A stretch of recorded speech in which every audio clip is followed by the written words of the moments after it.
నమస్కారం friends. So నేను పెట్టిన టైటిల్ ప్రకారం ఇది దళిత ద్రోహులు, దళితులమని చెప్పుకొని దళితులకి ద్రోహం చేస్తున్నటువంటి దళిత ద్రోహులు ఎక్కువైపోయినరు అనేది గమనించాలి.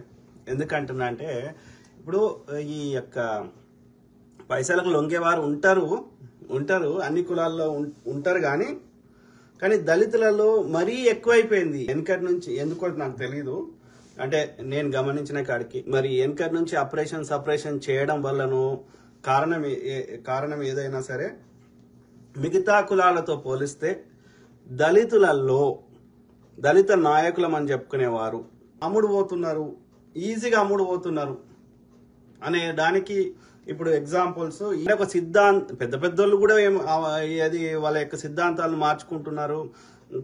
ఇది ఇప్పుడు చంద్రబాబు నాయుడు గారు మొన్నదాకా తిట్టిండు, ఇలా మోడీని పొగుడుతున్నాడు. సో ఆర్ఎస్ ప్రవీణ్ కుమార్ గారు తిట్టిండు, ఇప్పుడు పొగుడుతున్నాడు. సో ఆ క్రమంలో ఇది మందకృష్ణ మాదిగ గారు ఇది జాతీయ నాయకుడిని అని చెప్పుకుంటాడు. నేను చిన్నగా ఉన్నప్పటి నుంచి ఇప్పుడు నాకు 45-46 వచ్చేదాకా కూడా నేను 20 అంటే ఒక గత 20-30 ఏళ్ల నుంచి వర్గీకరణ కోసం కొట్లాడుతుండు. ఏ ప్రభుత్వంతో ఏమీ సాధించలేకపోయిండు. ఇది మందకృష్ణ మాదిగ. ఒకప్పుడు ఆయన మీటింగ్ పెడితే 4 వచ్చేటోళ్ళు, ఇవాళ అది కూడా వస్తలేరు. ఎందుకని? నిబద్ధత లేదు. ఈ చిల్లర పైసలు తీసుకొని నోర్ము ఆయన అంటే కులం పేరు చెప్పి ఆయన సంపాదించుకుంటుండు. అర్థమైందా? సో ఆ క్రమంలో దళిత సోదరులు సోదరీమణులు దయచేసి ఆలోచించండి. దళితుల బతుకులు ఎవరి కాలంలో ఇప్పుడు కర్ణాటకలో పోయి చెప్పిండు బీజేపీ కోటేమని. ఇప్పుడు తెలంగాణలో మీరు ఏ పార్టీలు ఉన్నా సరే బీజేపీ కోటేమని చెప్తుండు. ఎందుకు మందకృష్ణ మాదిగ గారు బీజేపీ వాడు ఏది దళితులకు ఏం చేసిండో చెప్పండి. ఒక్క బీజేపీ పాలిత రాష్ట్రం కొన్ని నేను చూపెట్టలేను ఆ వీడియోలు, కానీ అది ఎందుకంటే కానీ బీజేపీ పాలిత రాష్ట్రాల్లో దళితుల పరిస్థితి ఏందో మీరు చెప్పండి. ఇప్పటికీ గుర్రం ఎక్కకూడదు. ఎంతమంది దళితులను హింసిస్తున్నారో చెప్పండి. యూపీకి పోండి. సో అట్లాంటిది ఇన్ని రోజులు బీజేపీ ఆర్ఎస్ నడిపిస్తుంది. నరేంద్ర మోడీ నాడు బొమ్మ పెట్టిరు, ఆయన బనియా, ఆయన బీసీ కాదు. సో ఆయన అది మొత్తం నడిపిస్తుంది బీజేపీని కానీ ఆర్ఎస్ఎస్ని ఆర్య బ్రాహ్మణులు, ఉత్తర భారతదేశ్ తెల్ల ఆర్య బ్రాహ్మణులు. సో ఈ వర్ణ వ్యవస్థను పెట్టింది, ఊరికి దూరంగా పెట్టింది, చదువుకు దూరంగా పెట్టింది. గుళ్ళ ముందు రథాలని గుంజుమన్నది మొగళ్ళు అయితే. ఆడలు దళిత స్త్రీలు అయితేనేమో గుళ్ళల్లో దేవదాసిగా బట్టలిప్పి నాట్యం చేపించింది. ఎవడి కోరిక వచ్చినా నేర్చుకున్నది. దళితుని అన్ని రకాలుగా అన్నింటికి దూరం చేసింది ఎవడరాయ్యా? ఇప్పుడు అప్పుడు ఈ వివక్షను పెంచి పోషించింది ఎవడు? అదే బీజేపీ ఆర్ఎస్ ఆర్య బ్రాహ్మణుడు కదా. మళ్ళా వానికి ఓటేయమని చెప్తున్నావు అంటే ఉరితాడు యూపీ లెక్క చేయమంటున్నావా? యూపీలో దళితులది ఏ పరిస్థితి ఉందో దేశమంతా అదే పరిస్థితి చేయమంటున్నావా? ఆలోచించండి మిత్రులారా. గట్ల తయారైనరు. ఇక మరి మేము దళితులకు ఉద్ధరణ కోసమే పుట్టినామని చెప్పి మళ్ళీ దళితులకు ద్రోహం చేస్తారు కదా. అంబేద్కర్ గారు ఇట్లా చేయలే కదా, బాబు జగజీవన్ రామ్ గారు ఇట్లా చేయలే కదా. ఆలోచించండి. సో ఆ క్రమంలో చూద్దాం ఏ పార్టీ ఎవరికి ఏం చేసిందో చూద్దాం. కాంగ్రెస్ పార్టీ అందరినీ సమానంగా చూస్తుంది. కాంగ్రెస్ లో ముఖ్య స్థానాల్లో దళితులే ఉన్నారు. ఓకే, అర్థమైందా? అఖిల భారత కాంగ్రెస్ పార్టీకి అధ్యక్షుడు ఎవరు? మల్లికార్జున ఖర్గే, ఒక దళితుడు. తర్వాత కాంగ్రెస్ ప్రభుత్వంలో అప్పుడు స్పీకర్ మీరా కుమార్ గారు కేంద్ర ప్రభుత్వంలో, ఇప్పుడు రాష్ట్ర ప్రభుత్వంలో స్పీకర్ గడ్డం ప్రసాద్ కుమార్ గారు, ఒక దళితుడు. కాంగ్రెస్ ప్రభుత్వంలో అప్పుడు ఉప ముఖ్యమంత్రి దామోదర రాజనరసింహ గారు, ఇప్పుడు ఉప ముఖ్యమంత్రి బట్టి విక్రమార్క గారు, దళితులు. అర్థమైందా? తర్వాత ఇంకా అనేక నిర్ణయ స్థానాల్లో దళితులే ఉన్నారు. ఇప్పుడు ప్రభుత్వ విప్ అడ్లూరి లక్ష్మణ కుమార్, ఒక దళితుడు. అదేవిధంగా గడ్డం వివేక్ గారు, వాళ్ళ నాయన గడ్డం జి వెంకటస్వామి గారు. ఇట్లా అనేక మంది యోధులకి అనేక అవకాశాలు దళితులు ఇవాళ తలెత్తుకొని తిరగగలిగినంటే దానికి కారణం కాంగ్రెస్ పార్టీయే. ఓకే, ఆలోచించండి. ఇది బీజేపీ బీఆర్ఎస్ నియంత ఆర్య బ్రాహ్మణ పార్టీలు. కాంగ్రెస్ పార్టీ ఒక్కటే అందరి కులాలను అన్ని మతాలను సమానంగా చూస్తుంది. సో బీఎస్పీకి కుల రాజకీయం చేయకపోతే ఓట్లు రాలు, బీజేపీకి మత రాజకీయం చేయకపోతే ఓట్లు రాలు. సో దళిత ద్రోహులు చిల్లర బ్యాచ్ మందకృష్ణ మాదిగ ఆర్ఎస్ ప్రవీణ్ మిత్రులారా, ఎవడురా ఇన్నాళ్ళు దళితుల్ని ఊరికి దూరంగా పెట్టి నేను రాసుకున్నా. సో దళితుల అభ్యున్నతి కోసం ఇతర పార్టీలు ఏం చేశాయి మిత్రులారా? మరీ ముఖ్యంగా బీజేపీ పార్టీ ఏం చేసింది, బీఆర్ఎస్ ఏం చేసింది, దళితుల కోసమే పుట్టిన బీఎస్పీ ఏం చేసింది, అదే కాంగ్రెస్ పార్టీ ఏం చేసిందో చూద్దాం. సో చిల్లరకు అమ్ముడు పోయి ప్రభుత్వ వ్యతిరేక ఓట్లు చీల్చి బీజేపీ బీఆర్ఎస్ ని గెలిపించాలని ప్రయత్నం చేస్తున్న ఆర్ఎస్ ప్రవీణ్ కుమార్. ఓకే, ఎవరి నిబద్ధత ఏంటో ప్రజలకు వాస్తవాలు తెలవాలి. ఓకే, ఇది దళితులను ముఖ్యమంత్రి చేసింది కాంగ్రెస్ పార్టీ. బీజేపీలో దళితుడు ముఖ్యమంత్రి అయిందా? ఒక బంగారు లక్ష్మణ్ అంటే ఆయన బీజేపీ పార్టీకి అధ్యక్షుడు అయితే దళితుని కింద ఎందుకు పనిచేయాలని ఒక ₹1,00,000 తెహల్కా కేసులు ఇరికిచ్చి ఆయన మానసిక క్షోభకు గురించి చనిపోయాడు బంగారు లక్ష్మణ్. అది బీజేపీలో దళితులకు ఉన్న పరిస్థితి. బీజేపీ రాష్ట్రాల్లో దళితుల పరిస్థితి అగమ్య గోచరం. ఓకే, దళితుల్ని జాతీయ కాంగ్రెస్ కు అధ్యక్షుని చేసింది కాంగ్రెస్ పార్టీ. దళితుని రాజ్యాంగ రచనా కమిటీ చైర్మన్ గా చేసింది కాంగ్రెస్ పార్టీ. అర్థమైందా? ఇవాళ ఇది బాబాసాహెబ్ అంబేద్కర్ గారికి న్యాయశాఖ మంత్రి ఇచ్చి రాజ్యాంగ రచన బాధ్యత ఇవ్వడం వల్ల ఎన్నో రకాలుగా అందరికీ, అదేవిధంగా దళితులకి చాలా లబ్ధి చేకూరింది. దళితుని మొదటి న్యాయశాఖ మంత్రి చేసింది కాంగ్రెస్ పార్టీ. దళితులకు భూములు పంచిపెట్టింది కాంగ్రెస్ పార్టీ. అర్థమైందా? ఇవాళ దళితులు పక్కా ఇల్లు కట్టుకొని పక్కా ఇళ్లలో ఉంటున్నారంటే కారణం కాంగ్రెస్ పార్టీ. దళితులు శరీరం నిండా బట్టలు వేసుకోగలుగుతున్నారు అంటే కారణం కాంగ్రెస్ పార్టీ. ఆలోచించండి మిత్రులారా దయచేసి. దళితుల అభ్యున్నతి కోసం సపరేట్ గా బడ్జెట్ లో సప్లాన్ నిధులు కేటాయించింది Congress party. SC ST atrocity చట్టం తెచ్చి ఈ యొక్క దళితునికి మానసిక క్షోభకు గురి కాకుండా, అతను వివక్షకు గురి కాకుండా చేసే ప్రయత్నం చేసింది. లేకపోతే అదొక తిట్టు, ఆ కులం పేరు మీద ఒక తిట్టు నా చిన్నప్పుడు. దళితుల అభ్యున్నతి కోసం ఇతర పార్టీలు ఏం చేశాయి ఆలోచించండి మిత్రులారా. సో వివక్షను, అంటరానితనాన్ని నిర్మూలిద్దాం, బాబాసాహెబ్ అంబేద్కర్ గారు కన్న కలలు నెరవేరుద్దాం, జై భీమ్రావ్. ఆలోచించండి మిత్రులారా, జై భీమ్రావ్. ఓకే, సో ఆ క్రమంలో మందకృష్ణ మాదిగ ఏం మాట్లాడిండో చూద్దాం. ఓకే, చూద్దాం ఒక్క నిమిషం. ఇది మందకృష్ణ గారు, అట్లనే ఆర్ఎస్ ప్రవీణ్ గారు. ఫస్ట్ ఆర్ఎస్ ప్రవీణ్, మందకృష్ణ చూద్దామా, ఆర్ఎస్ ప్రవీణ్ చూద్దాం. సో ఎట్లయినా ఒరిగేది ఏం లేదు కానీ ఫస్ట్ ఆర్ఎస్ ప్రవీణ్ చూద్దాం. కాంగ్రెస్ అంటే బీఆర్ఎస్ అవుతుంది, లేకపోతే బీజేపీ గాలం పట్టుకుని వాళ్ళు వేసుకొని కూర్చున్నారు. మా పార్టీ అసోటిది కాదు. ఆత్మ గౌరవ పునాదుల మీద నిర్మించబడ్డదే బహుజన్ సమాజ్ పార్టీ. గౌరవ మాజీ ముఖ్యమంత్రి శ్రీ కేసీఆర్ గారి ఆహ్వానం మేరకు నేను భారత రాష్ట్ర సమితిలో ఈరోజు చేరబోతున్నాను.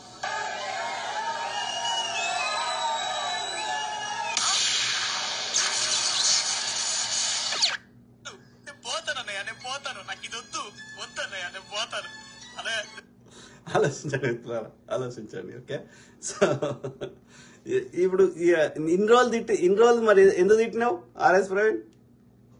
ఆలోచించండి. నిబద్ధత లేదు.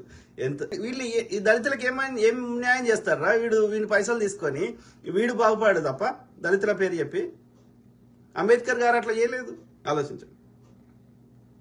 కాంగ్రెస్ కాదు, బీఆర్ఎస్ కాదు, ఏ పార్టీ కూడా కాదు, ఓటు పరంగా బీజేపీ చేయాలని కోరుతున్నాను నేను. ఇప్పుడు కాంగ్రెస్ లో ఉన్న వాళ్ళందరినీ రాజీనామా చేసి బీజేపీలో చేరమంటలేను, లేదా బీఆర్ఎస్ లో ఉన్న వాళ్ళందరినీ రాజీనామా చేసి నేను బీజేపీలో చేరమంటలేను. మీరు ఎక్కడున్నారో అక్కడ ఉండండి, కానీ ఓటు మాత్రం బీజేపీకి వేయాలని నేను కోరుతున్నాను.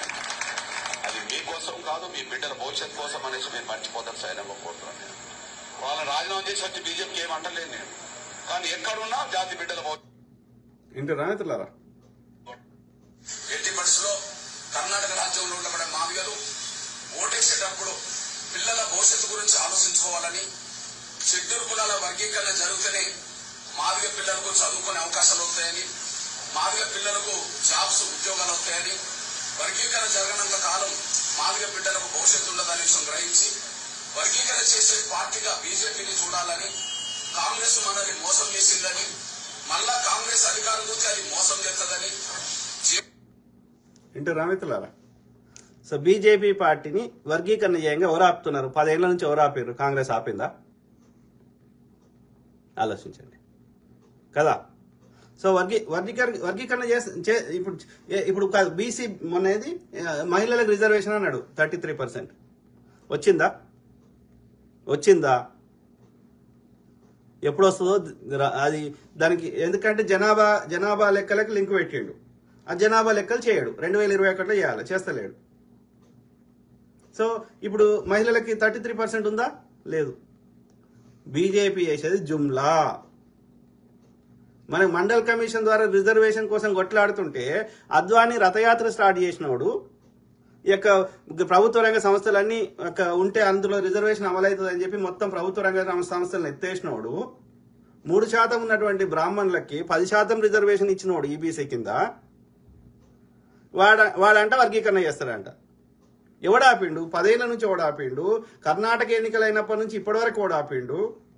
నువ్వు ఎప్పుడో అప్పుడు నువ్వు వద్దన్నా కానీ సిఏఏ తెచ్చినావు, వద్దన్నా కానీ రైతులకు నల్ల చట్టాలు తెచ్చినావు, ఇన్ని చట్టాలు చేసినావుడివి.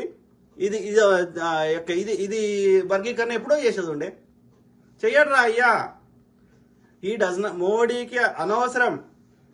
ఈడు పైసలు తీసుకొని ఏది మళ్ళీ బీజేపీ వస్తే ఎట్లుంటుంది రా అయ్యా? ఒక్క బీజేపీ పాలిత రాష్ట్రం మంచిగుందా? శూద్రుల బతుకులు బాగున్నాయా బీజేపీ వచ్చినాక? ఆర్యబాపన్ వాడి బీజేపీ వచ్చినాక అంటే నీ స్వార్థం కోసం, నీ ప్యాకేజీ కోసం జాతికి ద్రోహం చేస్తావా మందకృష్ణ? ఆలోచించండి. లాస్ట్ చదువుతా మీ కామెంట్స్. బీజేపీకి ఎంఆర్ఎస్ మద్దతు లేదు. కారణం, కేంద్రంలో బీజేపీ వర్గీకరణ చేస్తామని చేయకుండా మోసం చేసింది. ఇక్కడ టీఆర్ఎస్ కు మాదిగ రిజర్వేషన్ పోరాట సమితి మద్దతు ఇచ్చే ప్రసక్తి అసలే రాదు. కారణం, అఖిల పక్షాన్ని ఢిల్లీకి తీసుకెళ్తామన్న మాట మర్చిపోయి తీసుకెళ్తాన్నందుకు మమ్మల్ని నిర్బంధం పెట్టి 2 సార్లు జైలు పాలు చేసిన కేసీఆర్ ను చిత్తుగా ఓడించడానికి మాదిగ జాతి సిద్ధంగా ఉన్నది. కేసీఆర్ ప్రభుత్వాన్ని ఓడగొట్టడానికి, కాంగ్రెస్ పార్టీకి ముఖ్యంగా సోనియా గాంధీ గారి కృతజ్ఞత చెప్పడానికి మాదిగ రిజర్వేషన్ పోరాట సమితి పీడిత కులాల పక్షాన మొత్తం గెలిపించి సోనియా గాంధీ గారికి కృతజ్ఞత అందరం చాటామనేసి కూడా మర్చిపోతాను. నేను చాలా మంది అంటున్నారు మీరు కాంగ్రెస్ పార్టీకి ఎందుకు మద్దతిస్తున్నారని. అయ్యా, ఒక విజ్ఞప్తి చేస్తున్నా, బీజేపీ చేయనప్పుడు, టీఆర్ఎస్ పోనప్పుడు పెద్దలు రాహుల్ గాంధీ గారు అందరూ చెప్పాడు, నేను తెలంగాణ వరకు ఖచ్చితంగా ఎస్సీ వర్గీకరణ సపోర్ట్ చేస్తామని చెప్పి రాహుల్ గాంధీ గారు ప్రకటించారనేసి కూడా మీ దృష్టికి తీసుకొస్తున్నాను.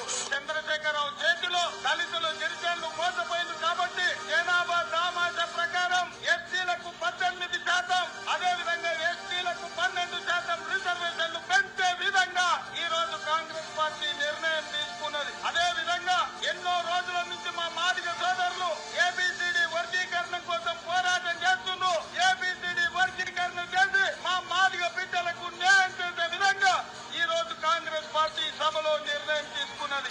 వర్గీకరణ చేసేది కాంగ్రెస్ పార్టీ అనే సంపూర్ణ విశ్వాసం ఉన్నది కాబట్టి గెలిపించే బాధ్యత మనందరికీ గుర్తు చేస్తూ, కేసీఆర్ దళితుల్ని మోసం చేసిన మోసగాడు, దళితుల్ని వంచిన మోసగాడు, దళితుల్ని అవమానించిన మోసగాడు, దళితుల్ని అనదక్కిన మోసగాడు. అట్లాంటి అహంకారాన్ని ఓడించడానికి అందరూ కలిసికట్టుగా ఎస్సీలు, ఎస్సీలు, బీసీలు, మైనార్టీలు, అగ్రకుల పేదలందరూ కలిసి దొరకడానికి వ్యతిరేకంగా, దురంకారానికి వ్యతిరేకంగా కేసీఆర్ ప్రభుత్వాన్ని గతించడం లక్ష్యంగా ఓటేయాలని నేను సవినంగా వ్యక్తం. ఆ ఓటేసేటోళ్ళు, కాంగ్రెస్ పార్టీని గెలిపించేటోళ్ళు, సోనియా గాంధీ కండగుండేటోళ్ళు, రాహుల్ గాంధీ కండగుండేటోళ్ళు ఒకసారి అర్థం సాక్షిగా పిడికిలు పిలిచి చేతులొచ్చాల్సిందిగా నేను వ్యక్తం చేస్తూ ముగిస్తున్నాను. జై జీవన్ జేపీ. సో అదే మిత్రులారా, అప్పటికిప్పటికి ఏం మారింది? తప్పకుండా కేంద్రంలో వస్తే కాంగ్రెస్ తప్పకుండా చేస్తుంది. రాష్ట్రంలో కూడా ఇంకేమైనా చేయాల్సిన అవసరం ఉంటే పార్లమెంట్ ఎన్నికలు అయిపోయినాక మీకు వర్గీకరణ కానీ ఇంకేమన్నా ఏదున్నా మీ డిమాండ్లు నెరవేర్చడం జరుగుతుంది. అందరినీ సమానంగా చూస్తుంది, అందరికీ ఈక్వల్ అనేది కాంగ్రెస్ పార్టీ సిద్ధాంతం. బీజేపీ అలా చెయ్యదు, వాళ్ళ సిద్ధాంతాన్నే లేదు. మందకృష్ణ మాదిగ గారు మరి ఏం ఆపిందిరా? ఇప్పుడు అప్పటికిప్పటికీ కాంగ్రెస్ పార్టీ కేంద్రంలో అధికారం లేదు, రాష్ట్రంలో వచ్చింది చేస్తుంది. సో అది చేసే అవకాశం ఉంటే రాష్ట్ర స్థాయిలో. సో అది కాకుండా బీజేపీ వాడు చేయంగా ఓడాపుతాడు. ఎన్నో చేసినోడు దీన్ని చేయంగా ఓడాపిండు. కాంగ్రెస్ బీజేపీ వర్గీకరణ చేస్తా అంటే ఆపిందా? చెయ్యడు రా అయ్యా, బీజేపీ వాడు చేయడు. అర్థమైందా? మందకృష్ణ కర్ణాటక ప్రజలు ఎట్లయితే మందకృష్ణ మాదిగ చెప్తే వినలేదో, తెలంగాణ ప్రజలు సచ్చినా వినరు. గతంలో వినలేదు, ఇప్పుడు కూడా వినరు. చూద్దాం.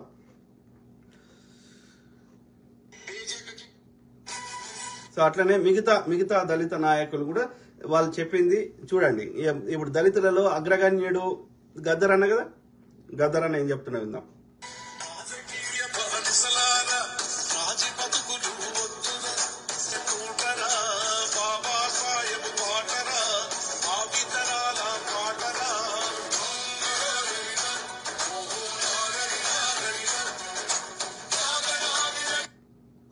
ఆలోచించండి మిత్రులారా, దళిత సోదరులారా సోదరిమణులారా, ఆలోచించండి మిత్రులారా. బాబాసాహెబ్ అంబేద్కర్ గారు రాసిన రాజ్యాంగాన్ని చింపే ప్రయత్నం చేస్తున్న బీజేపీకి ఓటేయమని చెప్తున్నాడు మందకృష్ణ మాదిగ. ఇక మీరు చెప్పండి. ఇక ఇంతకంటే దౌర్భాగ్యం ఇంకేమైనా ఉంటుందా? ఆలోచించండి. అర్థమైందా? ఇదే బాబాసాహెబ్ అంబేద్కర్ గారిని అనునిత్యం దూషిస్తున్నాడు, రాజ్యాంగమే రాయలేదని అనునిత్యం దూషిస్తున్నాడు హమారా ప్రసాద్ గాని బీజేపీ వాళ్ళు. అట్లాంటి బీజేపీ ఓటేయమని చెప్తుండు మందకృష్ణ మాదిగ. మీరు చెప్పండి దయచేసి. ఓకే, ఆలోచించండి. ఏదో ఒకసారి అధికారంలోకి వచ్చినావు చాలని పడుకునే వాళ్ళం కాదు కదా. 123 సంవత్సరాలు చరిత్రున్న కాంగ్రెస్ పార్టీకి సంబంధించిన వాళ్ళం సార్ మేము. ఏదో మాట చెప్పి తప్పించుకొని పోయే అలవాటు ఇంతకు ముందు కూడా లేదు, ఎప్పుడూ లేదు, రేపు కూడా రాబోదు. కాంగ్రెస్ పార్టీ అప్పుడు ఇప్పుడు కూడా మహాత్మా గాంధీ గారి దగ్గర నుంచి ఇంతవరకు సోనియా గాంధీ వరకు కూడా ఎప్పుడు కూడా క్రెడిబిలిటీకి అత్యంతమైన ప్రాధాన్యతనిచ్చిన పార్టీ కాంగ్రెస్ పార్టీ.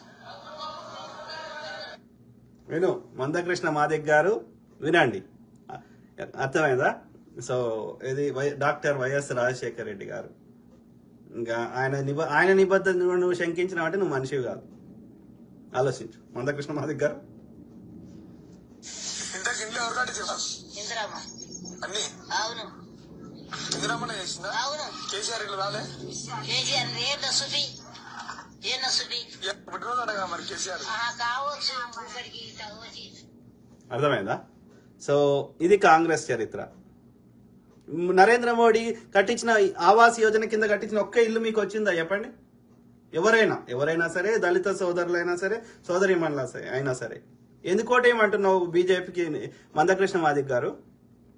చెప్పండి బ్రదర్, మీ ప్యాకేజీ కోసమా?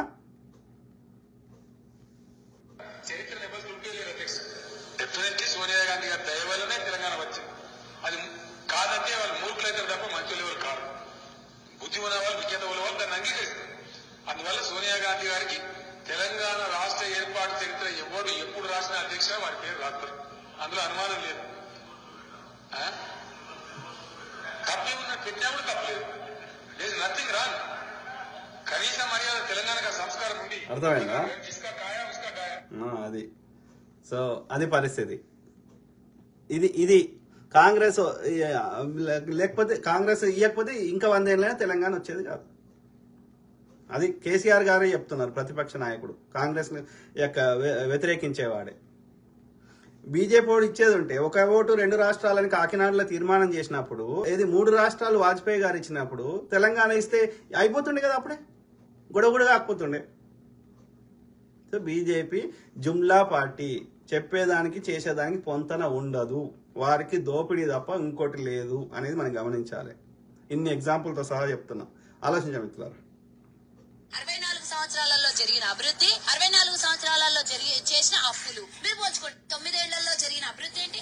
9 ఏళ్లలో దేశం మీద అప్పులు ఎంత మందికి ఎవరెవరెంత దోచిపోయి మా మీద బదలాం లేపి ఓట్లను దండుకున్నారు. మీరు చరిత్ర ఏమన్నా ఉన్నదా బీజేపీకి చెప్పడానికి? కాంగ్రెస్ కి ఇంత చరిత్ర ఉన్నది, మీకేం చరిత్ర ఉన్నది? దేశానికి స్వతంత్రం తెచ్చినాము, దేశంలో పుండుసూదిగాని నుంచి ఈ రోజు అంతరిక్షంలోకి పోవడానికి కాంగ్రెస్ కారణం. నాసా అట్లాంటి సంస్థల్ని ఏర్పాటు చేసింది కాంగ్రెస్. ఆలోచించండి మిత్రులారా. ఇస్రో నాసా కాదు, ఇస్రో. కాంగ్రెస్ పార్టీలో ఉండడానికి కారణం కాంగ్రెస్ పార్టీ సిద్ధాంతాల పట్ల విశ్వాసం ఉంటాం. కేవలం ఈ రోజున ఓ మామూలు సాధారణ హరిజనుడు కూడా సాంఘికంగా పెరిగాడంటే, సాంఘికంగా సమున్నతమైన స్థాయికి వచ్చాడు అనంటే దీనికి కాంగ్రెస్ పార్టీ యొక్క సిద్ధాంతాలే కారణం అని చెప్పి నేను విశ్వసిస్తున్నాను.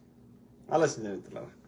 సో మహనీయుడు సో షర్మిలక్క గారు కూడా తెలుసుకున్నారు కాంగ్రెస్ యొక్క గొప్పతనము, రాజశేఖర రెడ్డి గారి ఆశయము. సో వాళ్ళ డైరెక్ట్ గా ఒక 20-30 ఏళ్ళు రాజకీయంలో ఉండి ఆ మాట మాట్లాడుతుండే కదా వైఎస్ రాజశేఖర రెడ్డి గారు. ఆలోచించండి. దళిత సోదరులారా, సోదరీమణులారా, ఎవరి నిబద్ధత ఏందో ఆలోచించండి. నిజంగా మందకృష్ణ మాదిక్ గారు కొట్లాడి ఉంటే ఎన్నడో వచ్చేది వర్గీకరణ. Is a package master, paid batch. చూద్దాం, ఇంకా వేరే చూద్దాం. మాట్లాడుతూ కాంగ్రెస్ పార్టీ దళితులకు ఏం చేసింది అని అడుగుతున్నారు అధ్యక్ష. శ్రీహరి గారు, మందకృష్ణ మాదిక్ గారు వినండి. ఇక్కడ కూర్చున్నారంటే కేవలం కాంగ్రెస్ పార్టీ తప్ప మరొక్కడి కారణం కాదండి.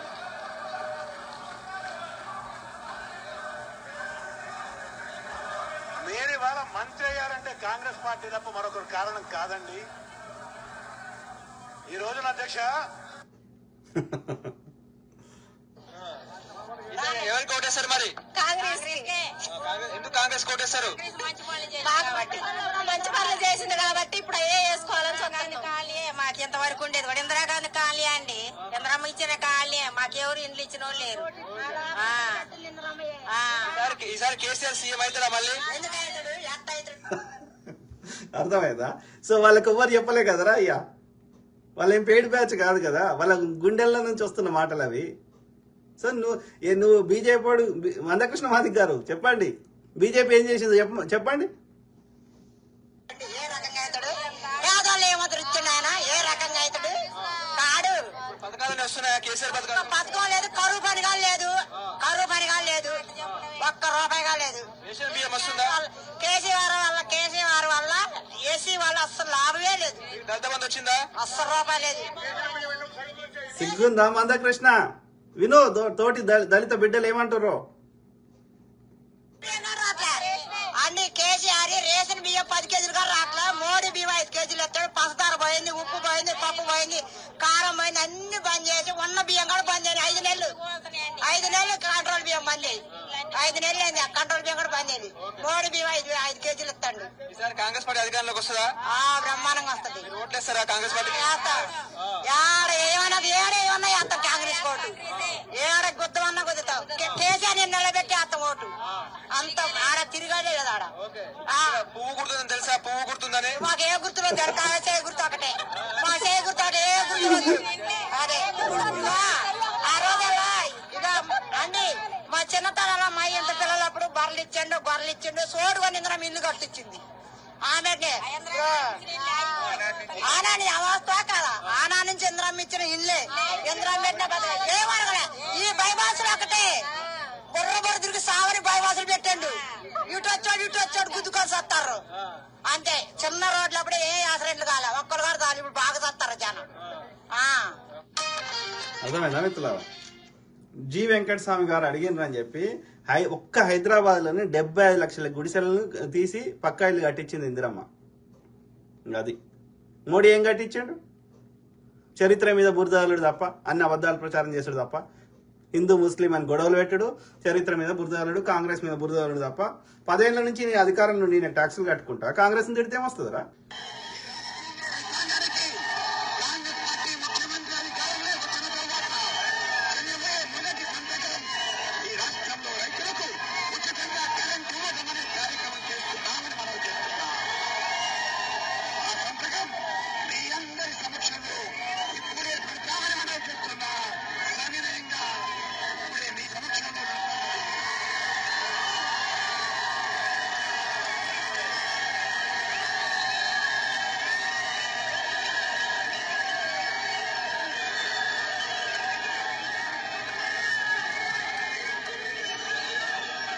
సో అది కాంగ్రెస్ నిబద్ధత మిత్రులారా, అర్థమైందా? और असलियत यह है कि इस देश के प्रधानमंत्री ने सत्र से पहले 8 मिनट 25 सेकंड का संबोधन किया और సో ప్రతిపక్షాలన్నీ గగ్గోలు చేసిన, ఆడపిల్లల్ని నగ్నంగా ఊరేగిస్తారన్నారు అని చెప్పినా గానీ ఒక్క నిమిషం మాట్లాడలే పార్లమెంట్లో. వాళ్ళ సభ్యులందరి సభ్యత్వాన్ని రద్దు చేసిండు. ఇది బీజేపీ పరిస్థితి. అట్లాంటి బీజేపీకి ఓటేయమని చెప్తుండు మందకృష్ణ. ఇంకా నీకే తెలియదు మందకృష్ణ గారు.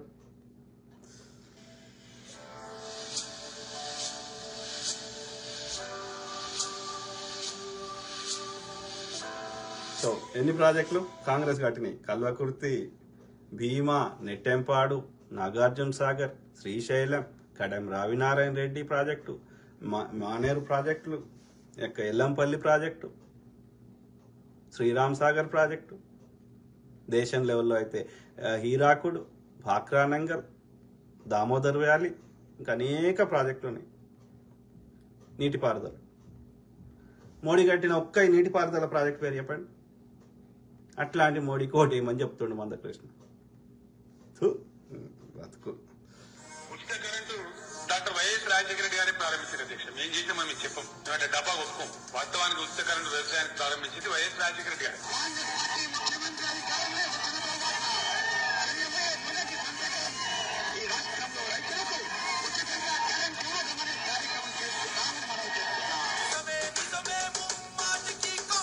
సో అది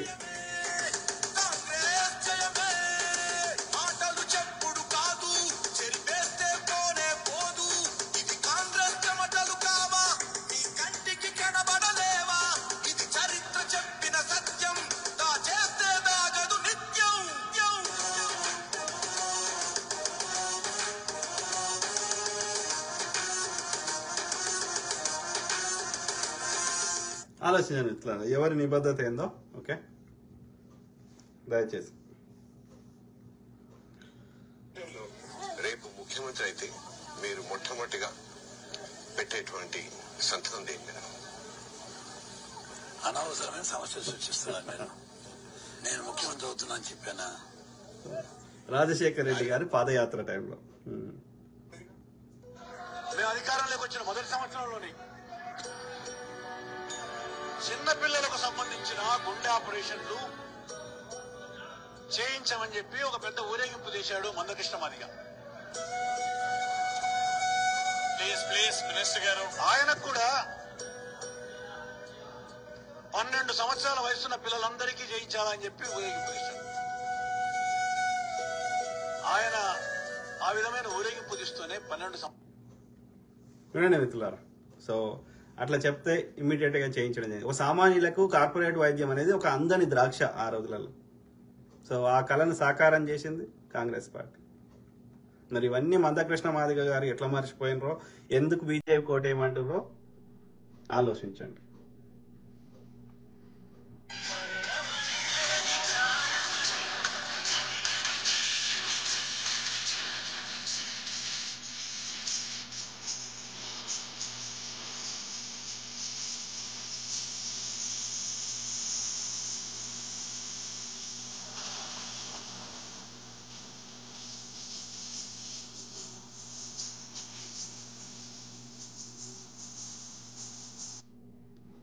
అది గద్దరన్న. ఓకే, గద్దరన్న కంటే ఈయన జాతికి మేలు చేసేవాడా మందకృష్ణ మాదిగ? ఆలోచించండి.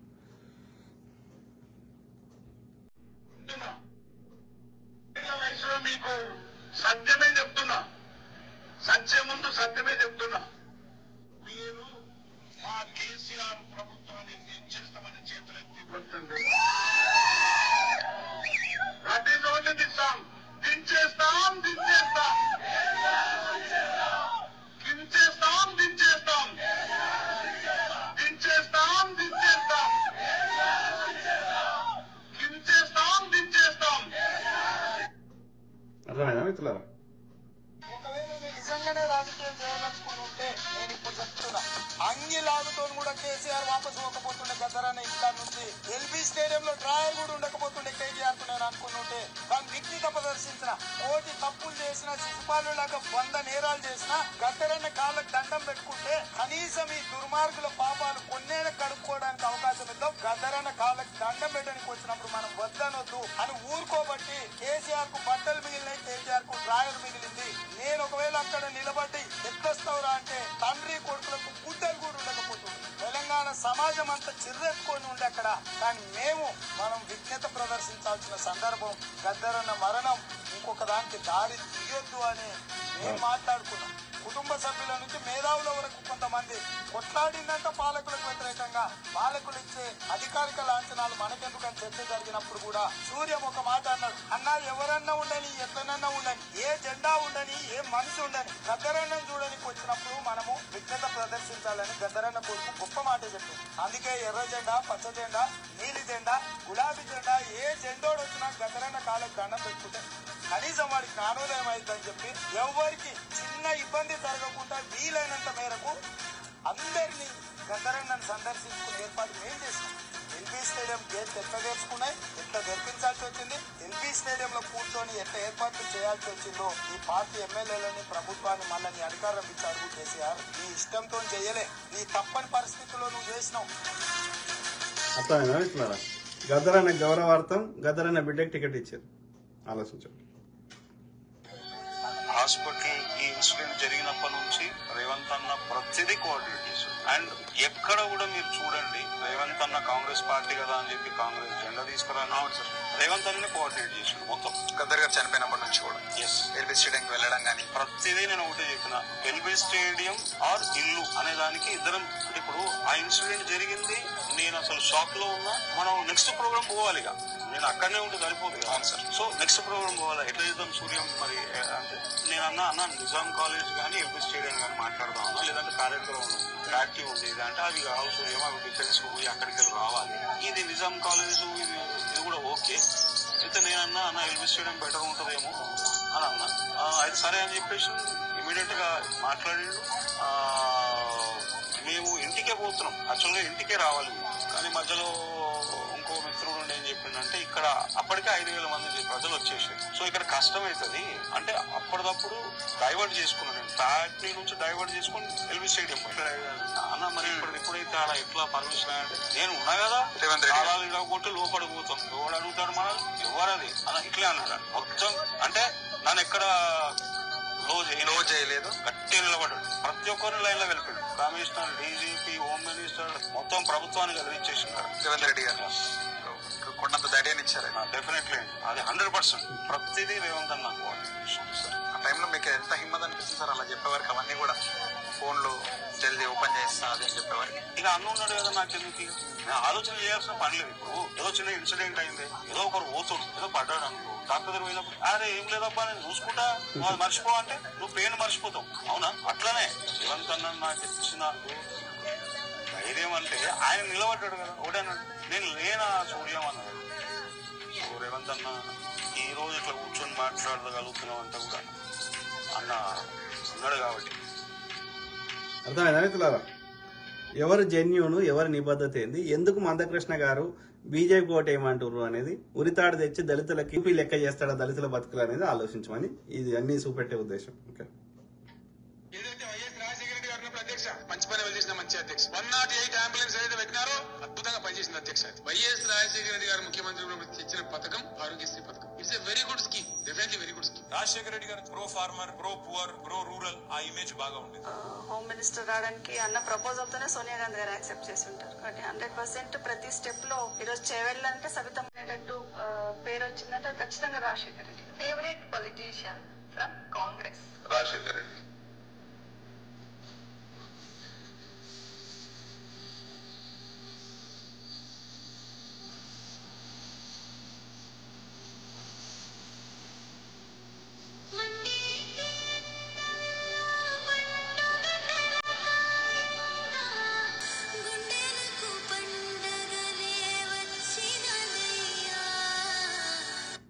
ఆలోచించండి మిత్రులారా ప్లీజ్.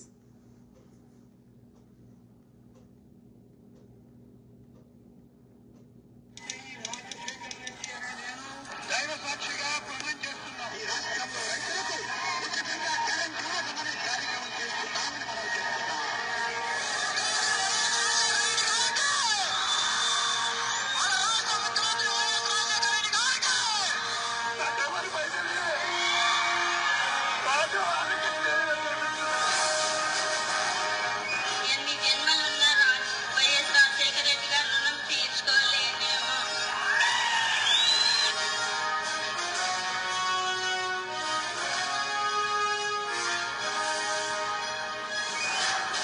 ఏడు గంటల కరెంటును 9 గంటలుగా చేసే ఏర్పాటు చేస్తామనే విషయాన్ని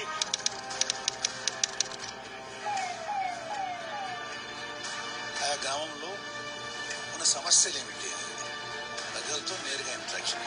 good. Chief Minister's chopper, of course, has had absolutely no contact with any. ముఖ్యమంత్రి వైఎస్ దుర్మరణం చెందారు. ఇంతమంది కావాలి ముఖ్యమంత్రి కావాలైపోయారు.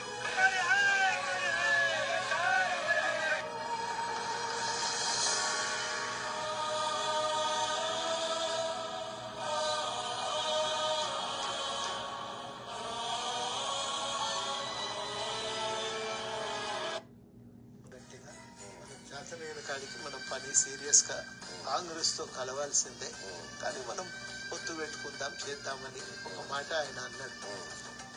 ఆయన ఒక ఆవేదన ఉండే, అరే నేను ఇన్నిసార్లు పోతే ఆ కేసుల గురించి మాట్లాడదాం అన్నాడు. 40 సార్లు వెళ్ళిండట. వెళ్తే ఒకసారి సందర్భం అయితే గేట్ కాడ కూర్చేసుకోండి. అవును, ఫోటో చేసాం మేము. తెలంగాణకు సంబంధించిన పెద్ద మనిషి కదండి, అదేనా వ్యవహరించి ఆయన ఆరాటాన్ని పోరాటాన్ని వృధా కానియొద్దు. దాన్ని ఈ సమాజ ప్రయోజనాల కోసం అందరం ఒకటై ఆయన ఆకాంక్షల సాధనకు పూనుకో. సో అదే మిత్రులారా, సో అర్థమవుతుంది కదా. సో కాంగ్రెస్ యొక్క గొప్పతనం ఏంది, అదే బీజేపీ గొప్పతనం ఏంది అనేది. అట్లాంటి బీజేపీకి మందకృష్ణ మాదిక్ గారు ఓటేయమని చెప్తున్నారు.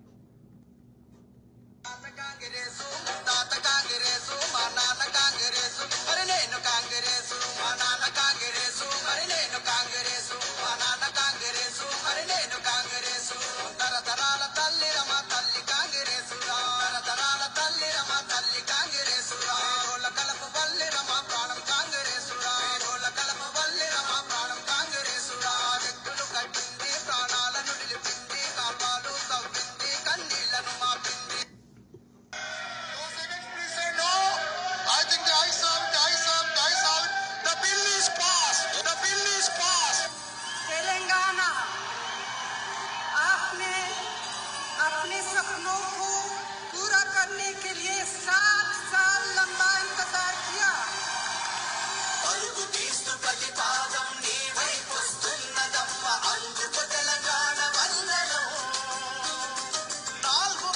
కోట్ల ప్రజల కల నెరవేర్చావని, తెలంగాణ తల్లికి సంకెళ్లను తెంచావని, వందలాది త్యాగాలకు ప్రాణం పోసావని, పంజరాన పక్షికి స్వాతంత్ర్యం పంచావని, తెలంగాణ తల్లి నిన్ను చల్లగా దీవించి నేడు ఒడిని పరిచి పలికి స్వాగతం.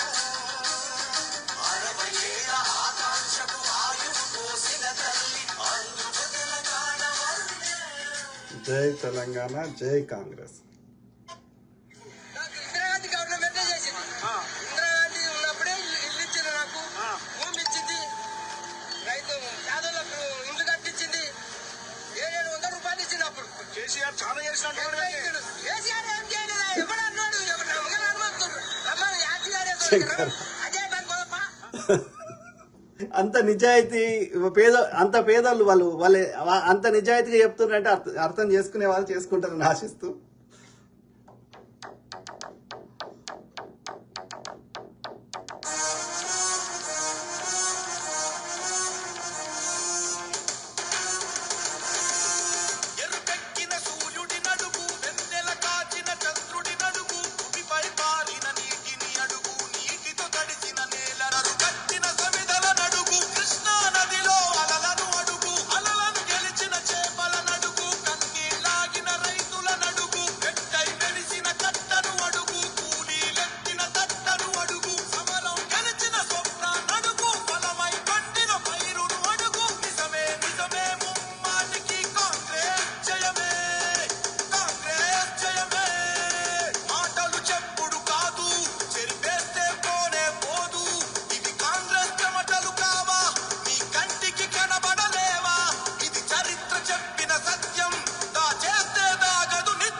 సో నిజం ఎప్పుడూ అబద్ధం కాదు, నిప్పుకు ఏనాడూ చదును పట్టదు.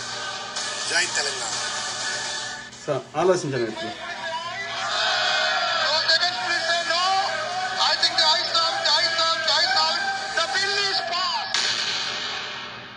జై జై తెలంగాణ. సో ఆలోచించండి మిత్రులారా.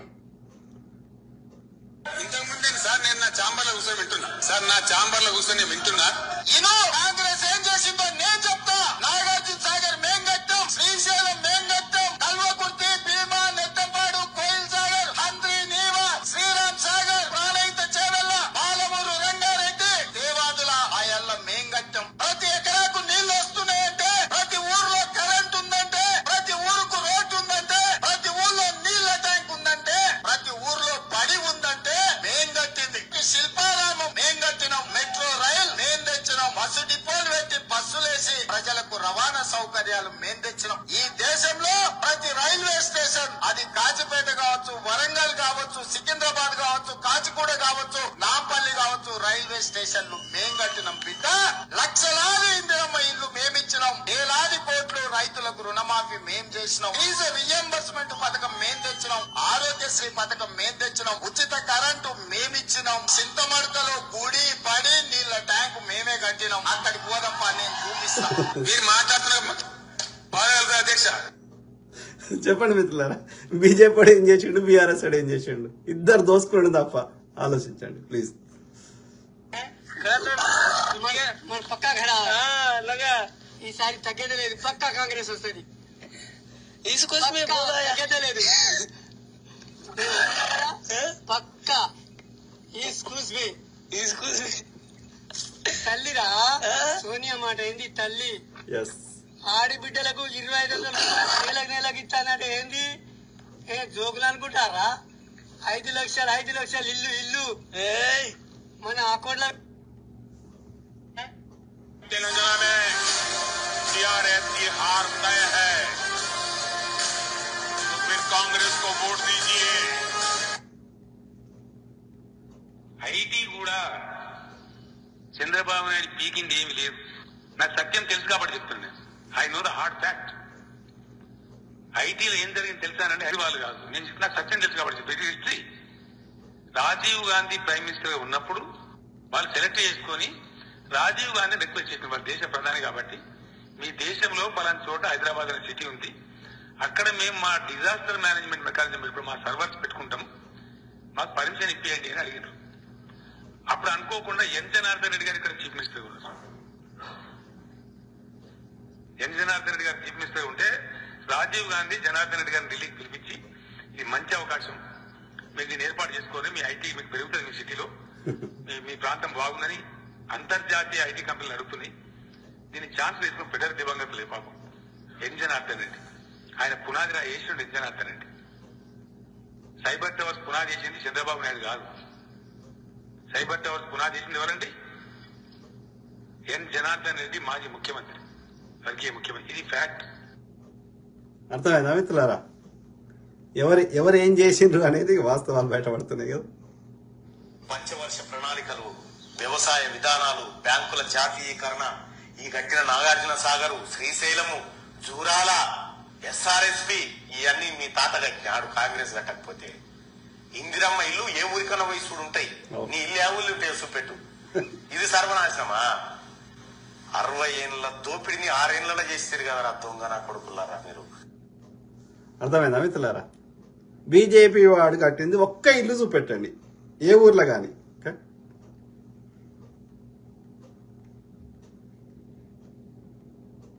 పంచవర్ష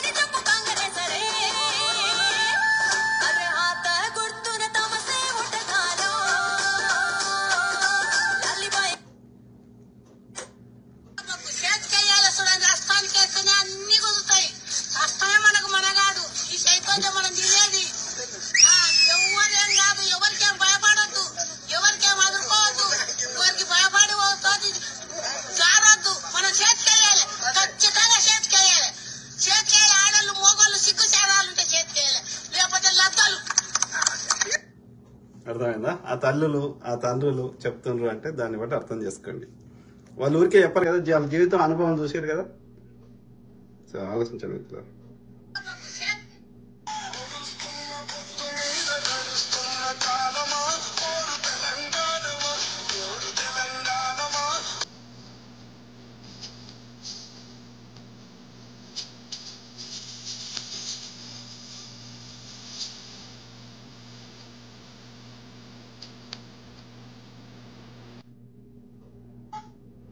అమ్మరా ఇందురమ్మరా నన్ను బావరించిన తల్లిరో అమ్మరో ఇందురమ్మరో ఇందులే నల్లకంతా ఇండ్లు చూపించ తల్లిరో అమ్మరో ఇందురమ్మరో.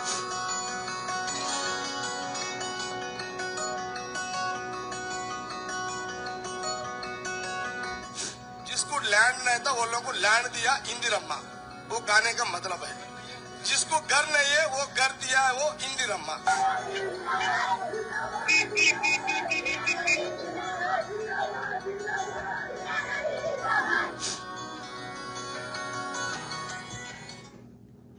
That you will lead one of the very few state governments now under the Congress which are entirely dependent on Congress's own MLAs. You don't have any coalition partner to worry about. And second, you ran this campaign and won. And you built it for over many years. No.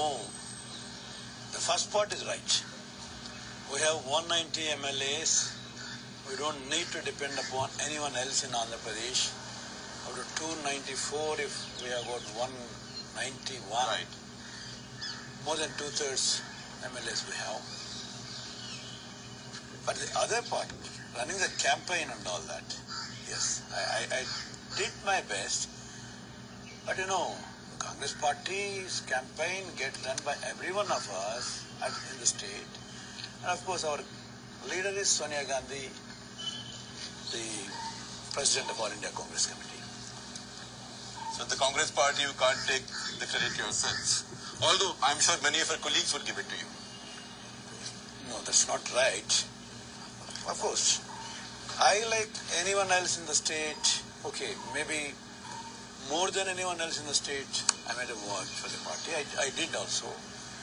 But no one can say in Congress Party that it's all because of me or because of my effort alone. You know, Congress Party's ethos are different. Congress Party's culture is different. Our heritage is different. So we believe in working together. We believe in taking the credit or discredit also together. In fact, the other unusual thing about you and your political career is that in a party which is sometimes run by very senior and old people, you became the party president in your state at a very young age, at the age of 32. Yeah, when I was 33, yes. When I was 33, it was because of Rajiv Gandhi. You know, in suppose if what you call Rajiv Gandhi's view fell upon me. So great party, Congress Party, and great leader Dr. Y.S. Rajashekar Reddy garu. Okay. నిబద్ధతకి మారు పేరు. అదేనా?